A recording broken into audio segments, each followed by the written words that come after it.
Hello दोस्तों, आज हम लेकर आए हैं प्री बोर्ड का पेपर जो कि कक्षा 9 का विषय साइंस, जो कि 70 नंबर का आता है। प्री बोर्ड के ही लेवल का ही बनाया गया है। देखिए, पहला क्वेश्चन क्या है। केनाल रे की खोज किसने की? केनाल रे की खोज किसने की? तो कौन थे? ई गोल्ड स्टीन। क्या हो जाएगा? ई गोल्ड स्टीन। इन्होंने ही केनाल रे की खोज की थी। ठीक है दोस्तों। नमक तथा कपूर के मिश्रण को पृथक किया जाता है किसके द्वारा? ऊर्ध्वपातन द्वारा। किसके द्वारा? ऊर्ध्वपातन द्वारा अलग किया जाता है। पृथक मतलब अलग किया जाता है। ठीक है। ओजोन परत के लिए अत्यंत हानिकारक गैस कौन सी गैस है? CFC, जिसे क्लोरोफ्लोरोकार्बन कहा जाता है। ये हमारा उत्तर हो जाएगा। ठीक है दोस्तों।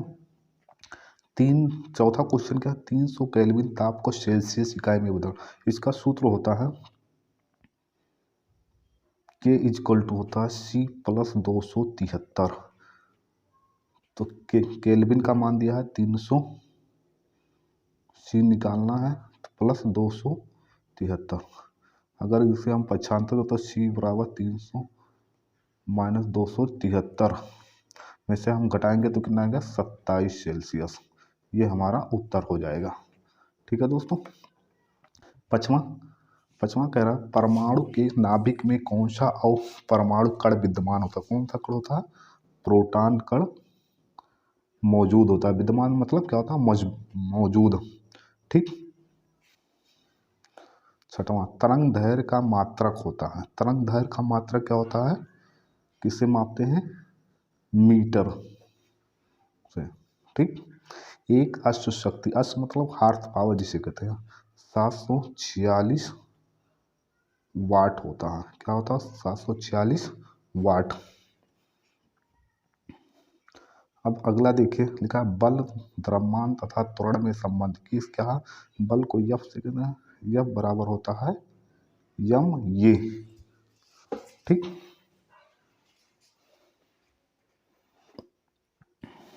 अगला क्या? संवेग परिवर्तन की दर क्या कहलाती है? संवेग परिवर्तन की दर क्या कहलाती है? आवेग। ठीक। ये एक क्वेश्चन गलत हो गया था उसको। विभाज्य ऊतक ऊतक होता है। क्या होता है? विभाज्य ऊतक ऊतक होता है तने के शीर्ष पर। कहाँ होता है? तने के शीर्ष पर। कोशिका का पावर हाउस किसे कहा जाता है? 12 क्वेश्चन, 12 नंबर। कोशिका का पावर हाउस किसे कहते हैं? माइटोकॉन्ड्रिया को। किसे कहा जाता है? माइटोकॉन्ड्रिया को क्या कहा जाता है? कोशिका का पावर हाउस। अब ये क्वेश्चन है 13 नंबर। एक मोल बराबर कितना? एक मोल बराबर हम आप लोगों को बताए थे कितना होता है? 6.022 गुणे 10 के पावर 23। ऑक्सीजन का इलेक्ट्रॉनिक विन्यास, ऑक्सीजन 8 है तो इसका हो जाएगा इलेक्ट्रॉनिक विन्यास 2, 6। ये हमारा उत्तर है। शरीर की संरचनात्मक इकाई, शरीर की संरचनात्मक इकाई क्या है? ऊतक। क्या है दोस्तों? ऊतक। ये शरीर की संरचनात्मक इकाई है। अगला नंबर 16 नंबर देखते हैं। गाड़ी द्वारा चली गई दूरी बताई जाती है। गाड़ी में जो मीटर लगा होता है उस कौन सा मीटर होता है? ओडोमीटर। कौन सा होता है? ओडोमीटर। ठीक दोस्तों। 17 नंबर क्या कह रहा है? स्वपोषी का उदाहरण है। स्वपोषी का कौन सा है? हरे पौधे। कौन सा उदाहरण? हरे पौधे। ठीक। लाल रक्त कणिकाओं का निर्माण होता है। लाल रक्त में खून का निर्माण कहाँ होता है? लाल रक्त का अस्थि मज्जा। कहाँ पे होता है? अस्थि मज्जा में होता है। दूध से क्रीम किस विधि द्वारा निकाली है? अपकेंद्रीकरण। किससे निकाली जाती है? घोटा जाता है केंद्रीकरण द्वारा।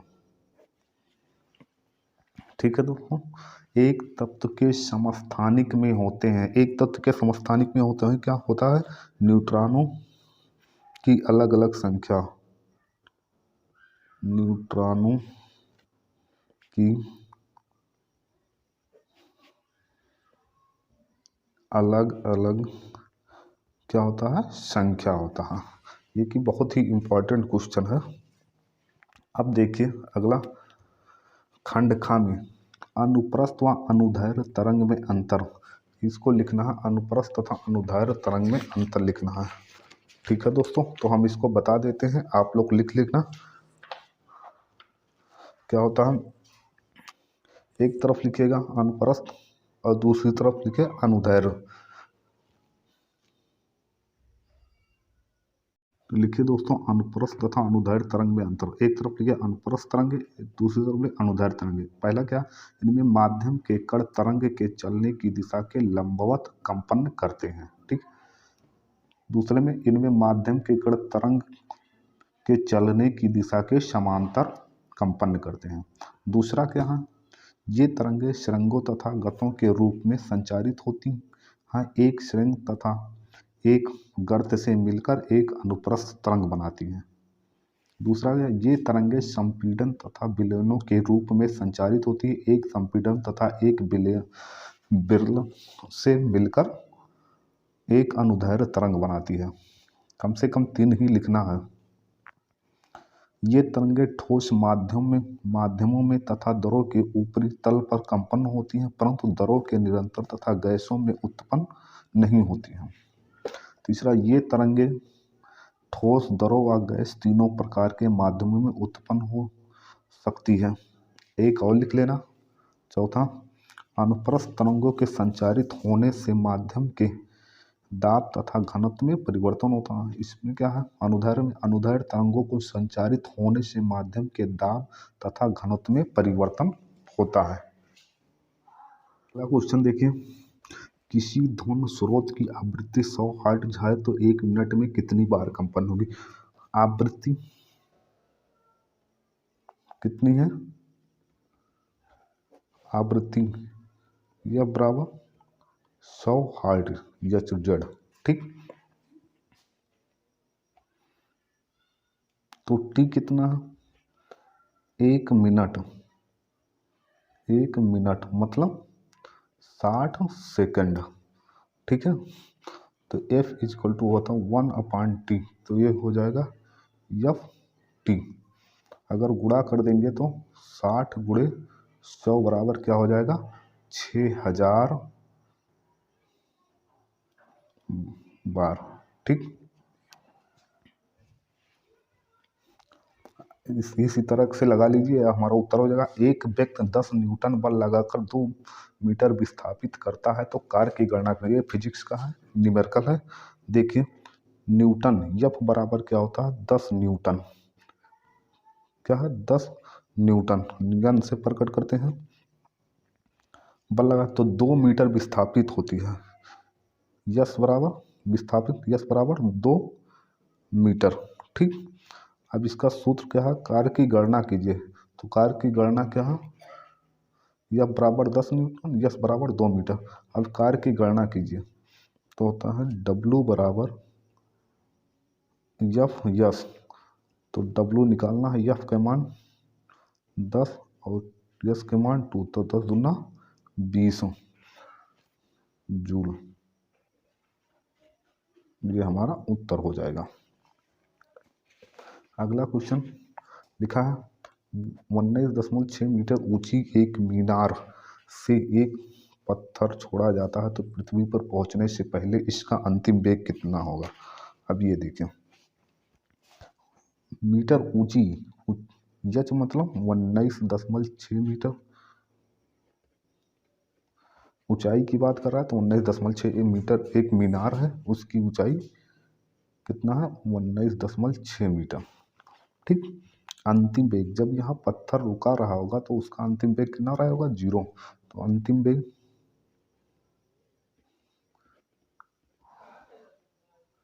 बी, अंतिम वेग निकालना है, प्रारंभिक वेग जो रहा होगा वो जीरो रहा होगा। प्रारंभिक वेग को हम यू से प्रकट करते हैं, उसका मान कितना रहा होगा, जीरो। प्रारंभिक वेग जीरो। अब देखिए हम निकालते हैं, इसका सूत्र होता है बी स्क्वायर बराबर यू स्क्वायर प्लस 2GH ऊंचाई के लिए। बी निकालना है, बी स्क्वायर, यू का मान जीरो प्लस 2, जी का मान 9.8 गुणे एच का मान 19.6 मीटर। तो बी स्क्वायर बराबर होता है, इसको गुणा करूँ तो 19.6 गुणे 19.6, इसको गुणा करेंगे 9.8 से तो ये हो जाएगा 19.6। तो बी बराबर होता है, ये अंडर रूट हटेगा तो इस पे आएगा 19.6 गुणे 19.6, तो बी बराबर होगा 19.6 मीटर प्रति सेकंड। ये हमारा उत्तर हो जाएगा। ठीक है दोस्तों, अगला क्वेश्चन देखिए, यदि कार्बन परमाणुओं की एक मोल का द्रव्यमान 12 ग्राम है तो कार्बन की एक परमाणु का द्रव्यमान क्या होगा। एक परमाणु का द्रव्यमान क्या होगा ये पूछा है। देखिए अभी हम आप लोगों को बताएं, एक मोल में परमाणुओं की संख्या क्या होता है, परमाणुओं की संख्या कितनी होती है। ऐसे न्यूमेरिकल लगाएंगे पूरा नंबर मिलेगा, कितना होता है 6.022 गुणे 10⁻23। ठीक, अब कह रहा हमें 12 ग्राम है, कितना दिया है 12 ग्राम, कितने 6.022 गुणे 10⁻23 परमाणुओं का द्रव्यमान कितना दिया है 12 ग्राम। तो हम एक परमाणु का निकालेंगे तब 12, तो एक परमाणु का द्रव्यमान निकाल लेंगे हम पहले, तब जाके एक परमाणु द्रव्यमान बराबर क्या हो जाएगा 12 बटे, ये नीचे चला गया 6.022 गुणे 10⁻23। तो ये कितने अंक बाद दशमलव लगा है, 1 2 3, 3 अंक बाद दशमलव लगा है तो 3 हटेगा तो ये ऊपर क्या हो जाएगा 3 जीरो बढ़ जाएगा और नीचे क्या हो जाएगा 6022, और जब ये ऊपर जाएगा तो क्या हो जाएगा 10⁻³ ठीक। अब क्या हो जाएगा, इसको हम भाग करेंगे तो आएगा 1.99 गुणे 10⁻23 -23, यही हमारा उत्तर हो जाएगा। ठीक, लिखा। छठवां क्वेश्चन क्या रहा, हमें इत्र की गंध बहुत दूर बैठे हुए भी पहुंच जाती है, कारण। जैसे हम देखते हैं कमरे में अगर इत्र की बोतल खोल दिया या शीशी खोल दिए जाते हैं तो पूरे कमरे में फैल जाती है, तो इसका कारण क्या है ये हमें बताना है। देखिए इसमें हम क्या लिखेंगे,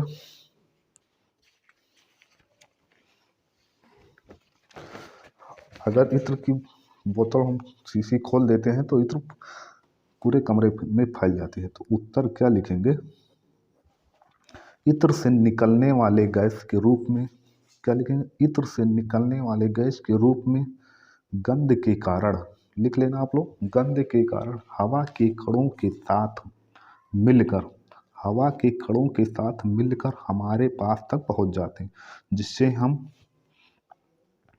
जिससे हम दूर बैठे हुए भी इत्र की गंध महसूस कर पाते हैं। दो पदार्थों के कणों का गुरुत्वाकर्षण बल के विरुद्ध आपस में मिलना विसरण कहलाता है, अतः विसरण के कारण ही हमें इत्र की गंध बहुत दूर बैठे हुए भी पहुंच जाती है। यही उत्तर लिख देना आपको, यही सटीक उत्तर है। ठीक है, अगला क्या है, निलंबन तथा कोलाइडी विलयन में अंतर। अब निलंबन तथा कोलाइडी विलयन में अंतर लिखो या कैल्शियम क्लोराइड या इसका सूत्र लिखो, क्या लिखना है, सूत्र लिखना है इनका। ठीक है, तो निलंबन तो एक तरफ डाल दीजिए निलंबन, एक तरफ कोलाइड, तो लिखिए पहले में निलंबन में लिखें, निलंबन के कणों को नंगी आंखों से देखे जा सकते हैं। इसमें कोलाइड में लिखे, कोलाइड के कण इतने छोटे होते हैं कि ये आंखों से दिखाई नहीं देते हैं। अब दूसरा लिखे निलंबन में, जब निलंबन को शांत छोड़ दिया जाता है तो निलंबन के कण नीचे की ओर बैठ जाते हैं, अर्थात निलंबन अस्थायी होता है। जैसे बालू पानी का मिश्रण कर हिलाइए, उसके बाद छोड़ दीजिए शांत, तो बालू क्या होता है, नीचे बैठ जाता है। कोलाइड में, कोलाइड विलयन को शांत छोड़ देने पर इसके कण तल पर नहीं बैठते, अर्थात ये अस्थायी होता है। ठीक है। तीसरा लिख लीजिए, निलंबन के कणों को छानन विधि द्वारा अलग किया जा सकता है। कोलाइड को छानन विधि द्वारा पृथक नहीं किया जा सकता। ये केवल अपकेंद्रीकरण तकनीक द्वारा इन्हें अलग किया जा सकता है। ठीक, ये लिख लेना। अब देखें,